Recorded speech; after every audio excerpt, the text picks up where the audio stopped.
I don't want to labour the point. It's a boring point. I just felt I had to say it. Let's do another question. Number 6. Inside lags are generally more of a problem for fiscal policy than they are for monetary policy.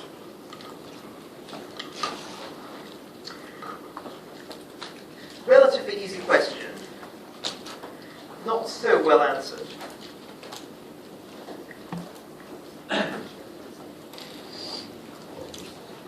Okay, do we know what inside lags mean? Firstly, what's a lag, more generally?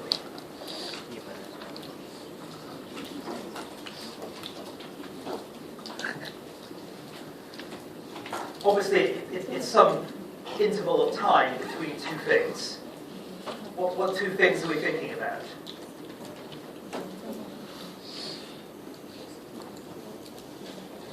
So, Milton Friedman famously spoke of long and variable lags of monetary policy.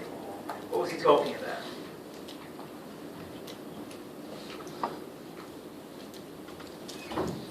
Well, he was making a criticism of using monetary policy to try to address problems like the business cycle. So Friedman's point was that by the time you've noticed that something was wrong, by the time you've gone through the process of changing policy, and policy actually having an effect, it may be that the original problem has changed.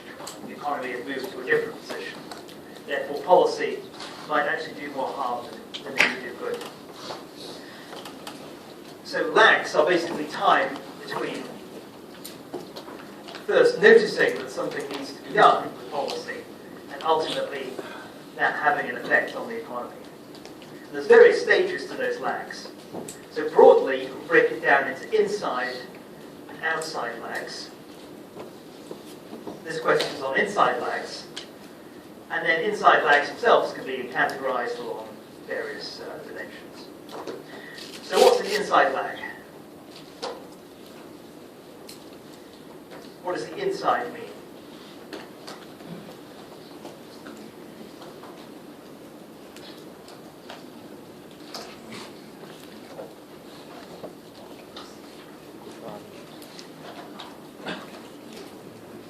Maybe you just give me some examples.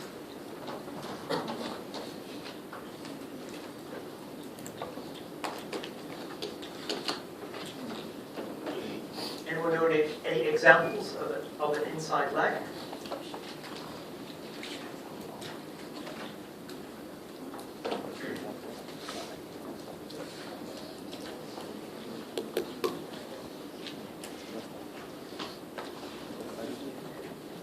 It's a completely new term. You've never come across this notion before.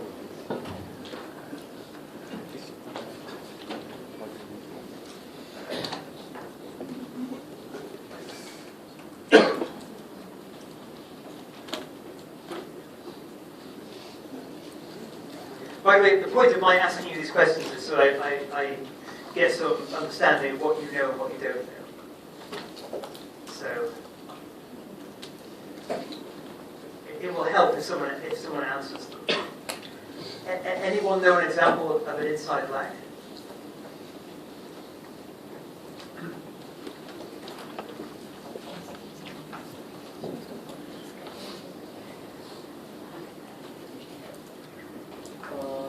They are recognition lag and the decision lag and action lag. Okay, that's good. That's all of the categories. So, but by the way, when I ask these questions, you don't need to be polite like the gentleman there and raise your hand. You can actually shout out. I have no objections to people shouting out answers. But that's the answer I was looking for. Thank you. So that was basically a description of the various stages at which inside lags could be a problem. So firstly, there was the problem of recognition, which is, of course, someone who is charged with making a policy decision, like the person running the central bank or a politician, first noticing that a problem, a shock to the economy, for instance, has actually occurred. Recognition.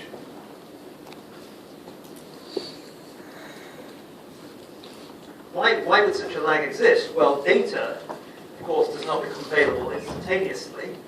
Data needs to be analysed for trends, for sort of shocks or structural breaks that might indicate that something is amiss. It's not instantaneous. That's a recognition lag. So once you've seen something in the data that's worrying you, what comes next? Decision. What do you do about it? And that, of course, requires that if something is to be done, whoever has the power to approve that has to agree with it. So what's the response? And getting that response to be authorized or approved by whoever has the power to make the decision. Once that process has been gone through, then there's the process of doing what's been decided. Action.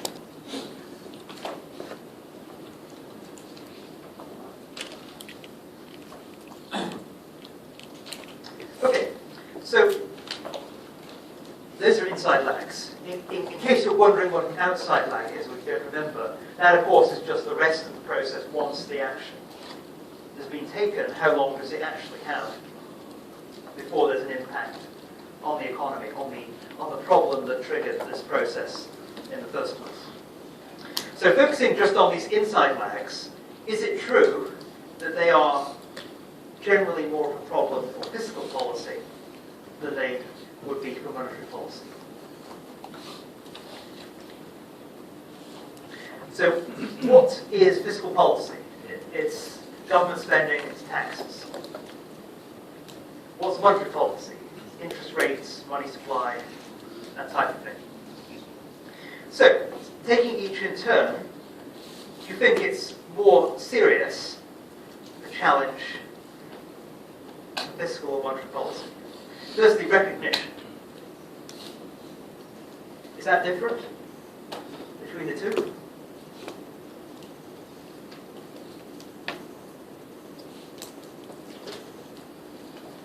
Are the economists at the finance ministry or treasury more dim-witted and slow than the economists at the central bank? Do they have worse data? It seems unlikely. It seems that data on GDP will be looked at by economists, policymakers, analysts, both branches of the government, and they will both be looking for the same types of problems.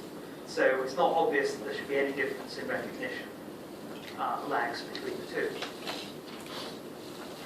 What about decision? A problem has been spotted. Suppose there are signs that there's a downturn coming in the economy.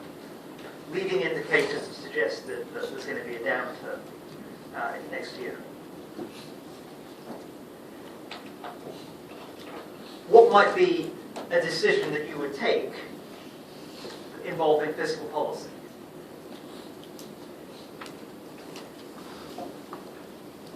What might you expect or hope fiscal policy would do if there was a downturn expected in the near future?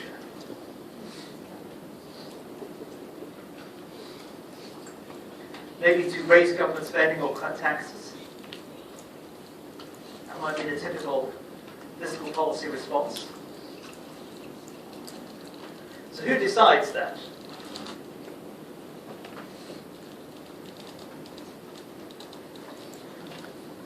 Well, this question, you probably noticed, is a little bit country-specific in the sense you could imagine who actually makes the decision about fiscal policy could vary between countries.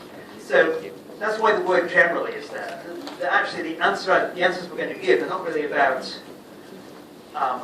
sort of kind of deep logic. It's more like a description of what's some reasonable description of how the real world works. So who in most countries decides government spending and taxes?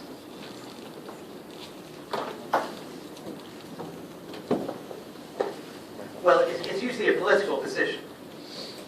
Both government spending and taxes are usually politically controversial issues. So this is something that the politicians will be involved in.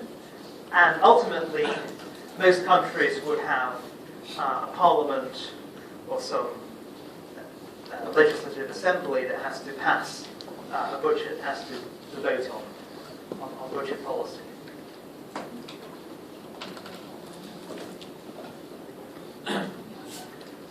What about monetary policy? Who decides there? Again, you could imagine different countries in principle having different systems, but what's the norm? What's the typical way this is done? Is it a political decision?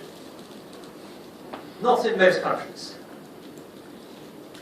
Central bank is often autonomous. Who makes the decision within the central bank?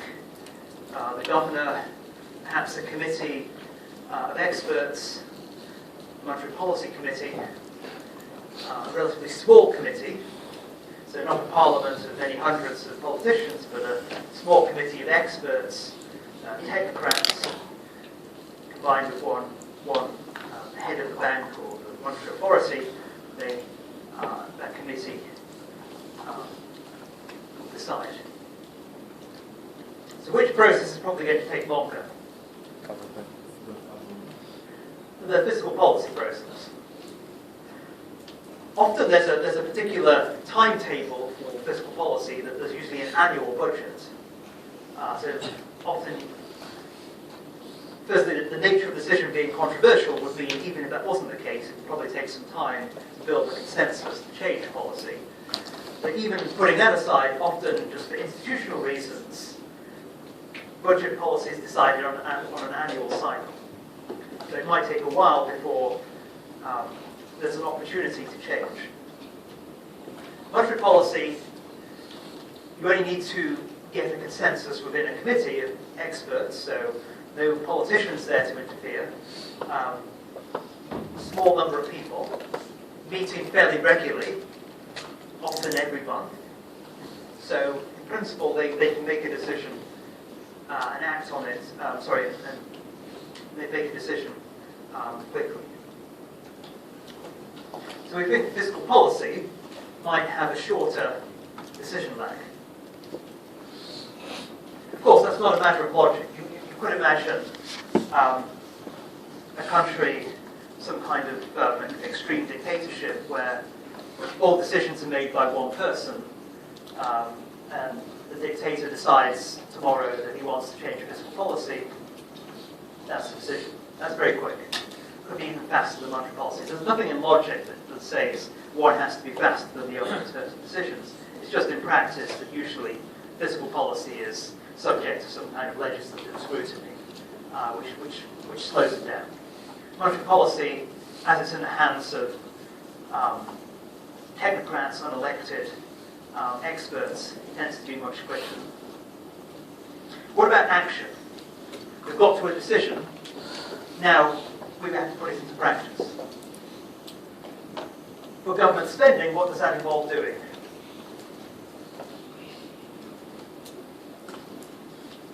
Depends what type of government spending. Suppose you want to build a road. You want to build some infrastructure. So the policy response is a fiscal stimulus that involves infrastructure spending. Can you, after making that decision, getting it approved, does construction work start the next day? Most likely not, because there's usually some plans to go through some bidding process for the construction company that will win the contract, some procurement process for buying the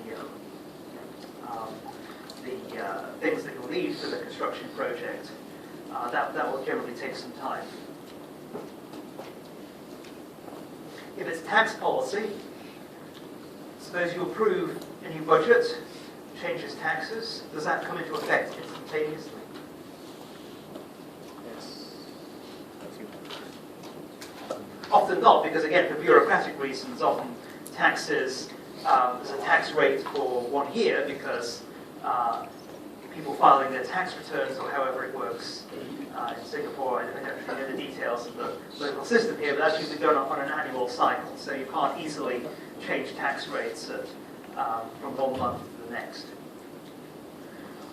So again, potentially a slow process.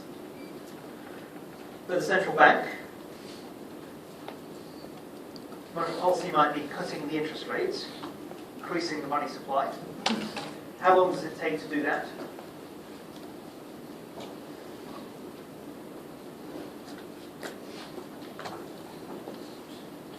How long does it take to increase the money supply?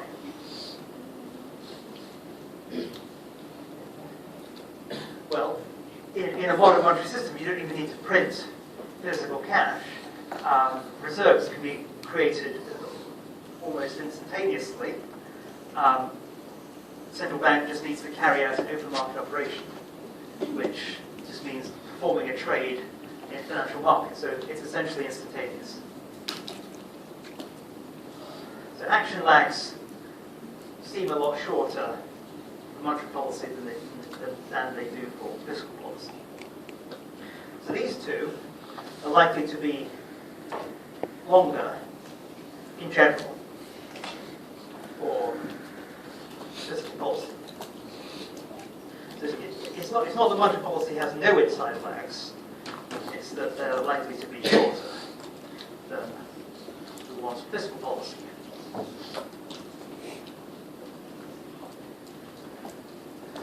There is one possible exception. Well, I guess there are many possible exceptions in logic, like the dictatorship example I gave. But in terms of real-world, sort of real-world sensible example, there's one well-known example to this general claim I've made that fiscal policy has shorter inside lags than monetary policy. Can you think of one aspect of fiscal policy that works quite quickly?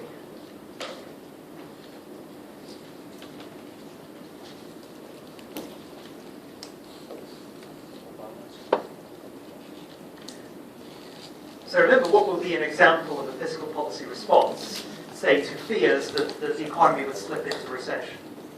It would be to lower taxes and perhaps to raise some social spending or some transfers, so put money in the hands of people so that they start spending so as to eliminate the danger of this recession that's feared.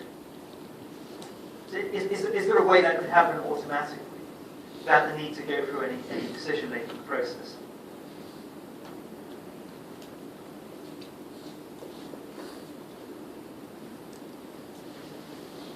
So suppose you have a system of unemployment insurance, publicly provided unemployment insurance.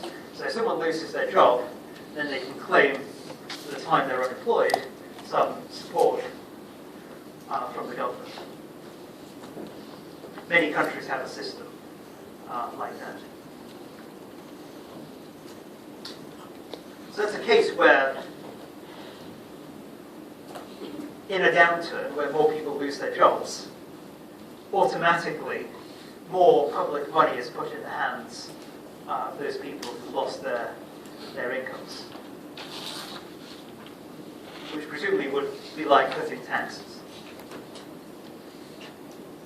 It's an increase in transfers. What do we call that type of fiscal system?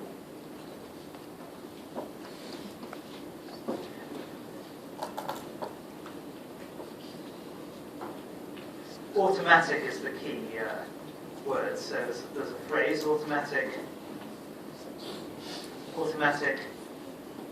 stabilizer. You heard this term?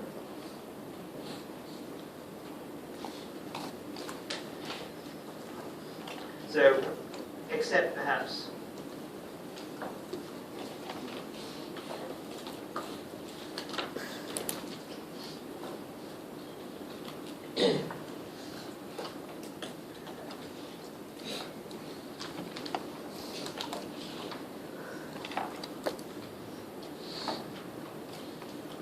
automatic stabilizer is a feature of the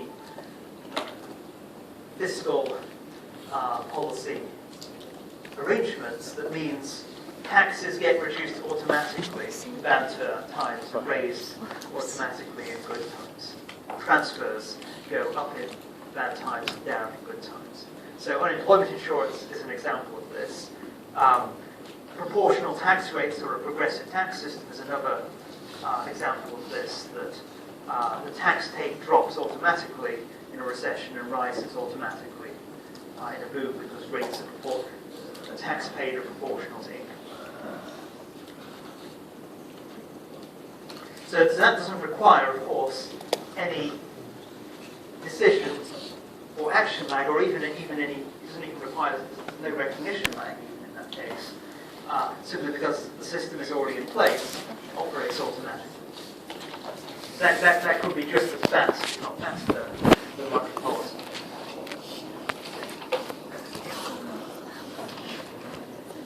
Does that make sense?